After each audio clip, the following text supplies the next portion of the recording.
Welcome back, folks, to World of Warships Legends. I'm Soopa-Dave, and today's build and play guide is going to be on La Perla Azul.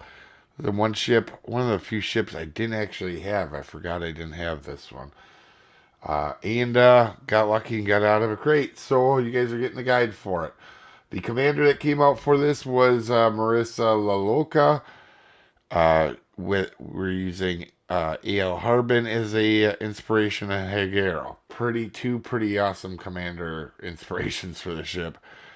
Her base trait is Rage of the Seas, cruiser detectability, and cruiser torpedo range. And we have the contact is imminent, igniter, along with back in stock, Sharks on the Run, which is a unique skill. The cruiser torpedo flooding chance is raised. So when you pair that with Harbin's, you're gonna get some floods with your torpedoes.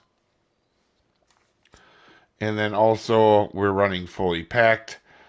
You could run refill station or killing distance if you decide to do it. You could 100% do that. I'm just doing it to get the extra smoke and heal. For your upgrades, we're using Aiming Systems Mod 1. Prop and Concealment is always in 2 and 3. And in the last slot, Main Battery Mod 3. You have 3 sonars. They're 4.4, so nothing crazy, but they do come in handy. Your smokes are 30 second consumable time, and the dispersion is 104. So, like, you do get over 2 minutes of smoke time with these. They're pretty solid. You could take the defensive AA, but you'd be crazy. And the heals aren't very good. They're kind of lackluster. Something I learned very quickly in this match. For our stats, we have 34,000 health. Your main battery, you have one triple turret up front and then two doubles or twin turrets in the rear, meaning most of your firepower is in the back of this thing. So you kind of want to get your back facing in. And for the reload is 10 seconds. Your turret traverse is pretty good for a heavy cruiser at 21 seconds. Accuracy, not too bad. HE damage, this thing isn't a damage monster. And that's the one thing is if I had more times to play more games today, I just don't. I'm not feeling the greatest. I'm running out of energy. This thing actually, um, this thing is could be a DPM monster in the sense of you pair the fire chance at 23 along with being able to pin 34s because it's a heavy cruiser and the being a AP or having AP as a heavy cruiser always is handy, right? You pair that with the flood chance of the torpedoes with the boost we're giving it. You could have some pretty gnarly games in this thing if you wanted to. Um, I just didn't get a chance to play. I think we played it once on stream, and then the game you're going to see. Torpedoes, you have 12 of them, six per side. They're 12.4 kilometer torps. They're 91 knots. These things are absolutely fun. They don't do a ton of damage, but it's fun to watch them go do stuff. All right. They'll catch destroyers off guard. You can use them to cap control. You can do them do a lot of things. This ship isn't all about damage. You can do a lot of little things that can help a lot too. But I can assure you, eventually, I'm gonna have a pretty crazy game in this thing. I can just tell you, I really do like it so far. I think both games we won in two. So A defense, not a ton there, right? Uh, just there isn't. A little bit out at 4.5, but there's just not a lot of it in general. Maneuverability 35, 33 knots. For a heavy cruiser, relatively agile, 9 seconds in a 7-10 turning circle, so not too bad. Like just a little bit better than average in my opinion. Concealment at 10-4. You could run into detection, but you have smoke, so I don't really.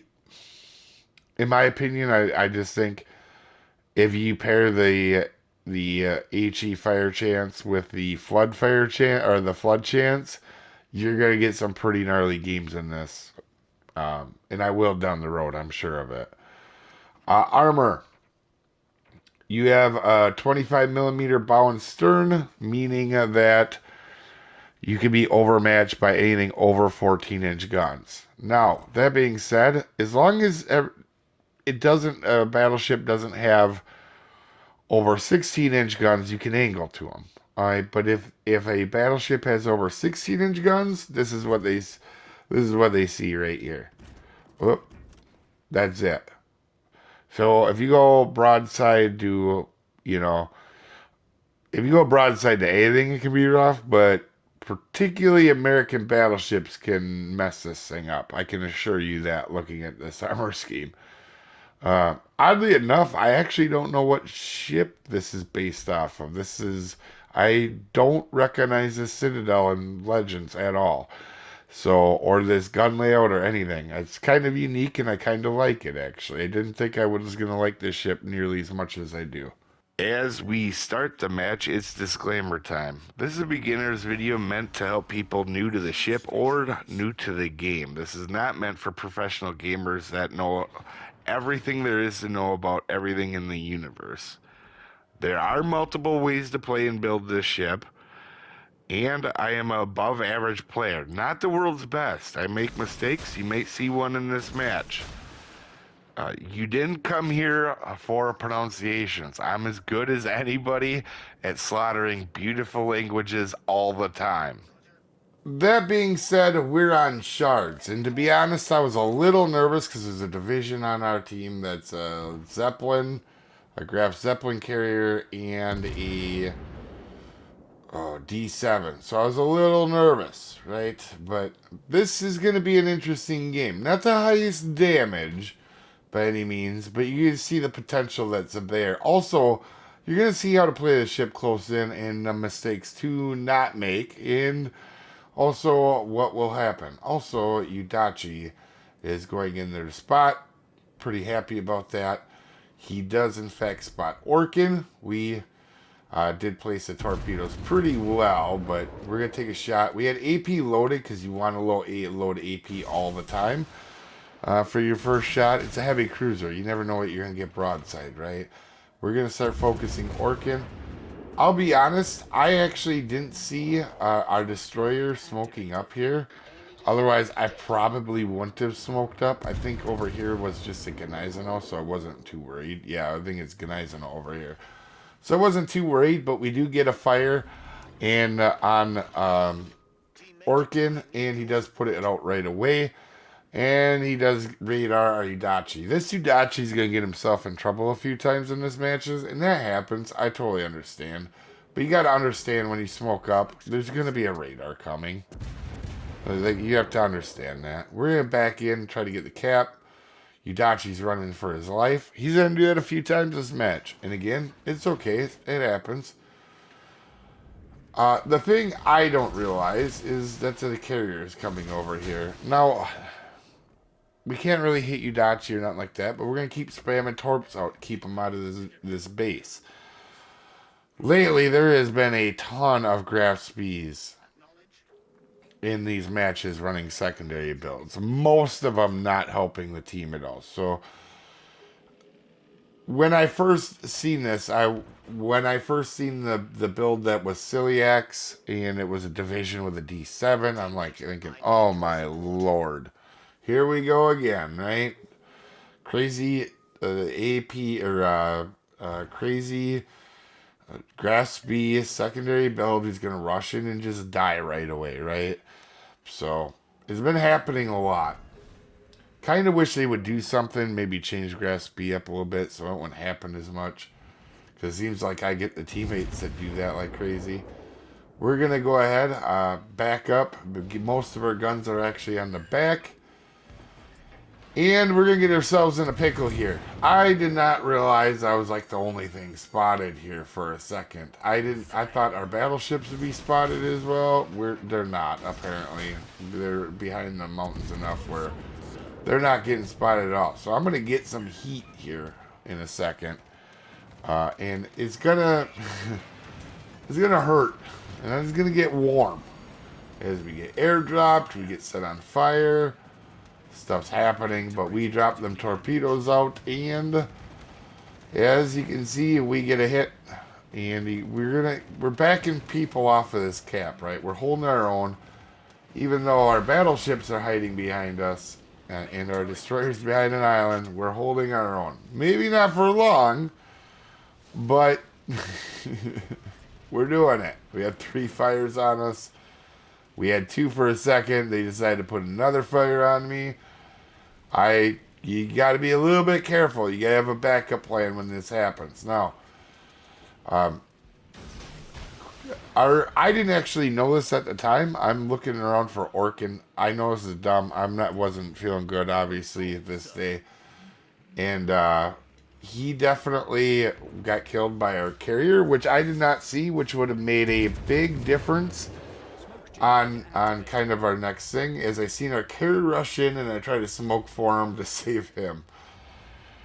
Our carrier, however, is going to drive straight forward. This is the one thing I was really confused about. I don't know. I don't know.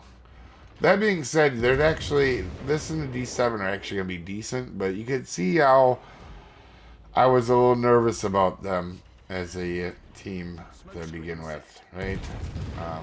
Now, to be fair, we backed off Gneisenau. We did half the health off of Orkin. We did half the health off of the Italian cruiser. We got the base capped. We held our own over here. Now, we're getting mauled by our own carrier, which I guess happens when these grass speed people are doing this, but it has been kind of annoying lately, but is what it is. D7, I want kind of revenge on D7 here because he's the one that airdropped me, I think, for 5 of my fires that were on at one time. And, yeah, I know this is in Atlantico, but he doesn't have a lot of help. And we're going to square up here again, burn him out, get the kill on him, and then right now I obviously want to kill D7. D7 for me is my kryptonite, guys. If you guys don't know, for some reason, I always overpin D7s or don't get citadels. I don't know why. It just happens. D7, obviously dodging torps right now. And we're just going to quit shooting our guns because there's no reason for us to get killed here. But he goes broadside. So I figured I have to take that shot, right? I have to. And he does go dark here. We don't really necessarily overpin him, but we don't get citadels either. It can be so frustrating sometimes. You can see we're in a close game, and I'm really glad I got that cap as early as I did because it's shaping up right now to be a pretty even match. Itachi got himself spotted again, and he is running away in his smoke. It's okay. I get it. Not, stuff happens. You can see we hit D7 pretty hard last time. We're going to take a shot here with AP and overpin the living bejesus out of him. But D7 gets away with way more than it ever should. I don't understand it.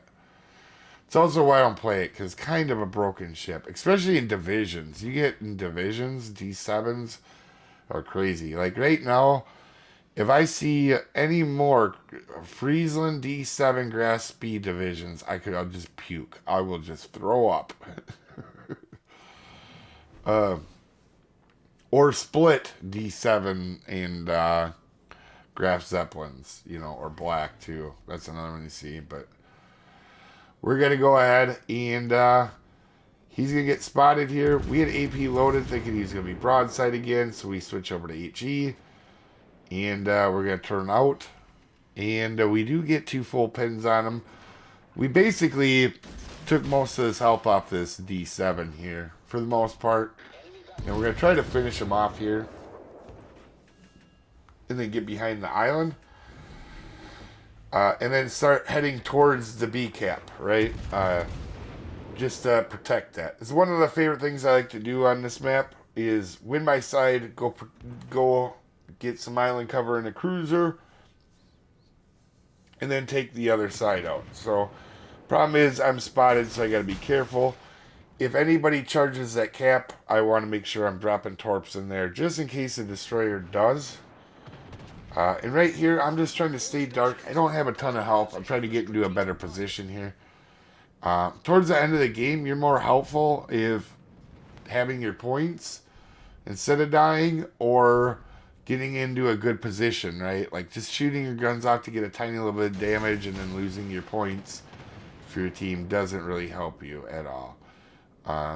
So we're just going to cruise up here. You got to know when to not shoot your gun sometimes, right? Especially when there's a constellation over there. And that was my biggest concern, really. So I go get ready to shoot the destroyer, but he smokes up as with we do. And we're going to start taking shots at constellation. We're going to drop torpedoes out, but our carrier wants to risk death yet again. Now, to be fair, he plays a good game, but at the time I was like, man, what is it? I don't know. The grass speed thing gets kind of annoying with carriers charging in. It's nice to see him doing something, I guess, but more times than not, I get the teammates that just rush in. They have like one destroyer that has smoke like a black, and the carrier just gets absolutely wrecked within like 30 seconds. That being said, we're just trying to help both targets get fires where we can. The other thing in this match, I get really unlucky with fires. Like, we've used 76 shells, and we got 3 fires. No, 82 shells in 3 fires. What are the odds of that? So definitely could have been a much better, higher damage game, in a sense, because we could have had a lot of permanent fires, in my opinion. Or backing people off like we do with the torpedoes, and even right now we're sitting in smoke, but nothing's really wanting to come through them gaps. Obviously our team's starting to win, but that's something you got to consider with this ship is not playing at the back of the map. Sure, I got a little overextended, and now you guys are going to see these torps in action here, right? This destroyer comes around. He's going to get his little surprise. We know torpedoes are probably coming, so we're going to turn out. We're going to make him move forward with our torpedoes, and he's kind of put himself in his own pickle as we are going to go ahead and just torp this destroyer. And there's absolutely nothing he can do about it, as he's missed us with both sets as we hit him with our torp and get the kill. But we had almost 100 shell hits in this match with 3 fires. We got pretty unlucky. Also, with all the flooding chances we got, the fact that 1 torpedo didn't cause a flood, pretty crazy to me. But again, we won our side. We helped get rid of 2 destroyers, a bunch of cruisers, a battleship. Even though it wasn't a ton of damage, we definitely did help. A 28 base XP game. Solid. Kudos to the cheesy division there. But we held our own, helped our team win. Anyway, you guys have a wonderful day. I'll see you folks next time.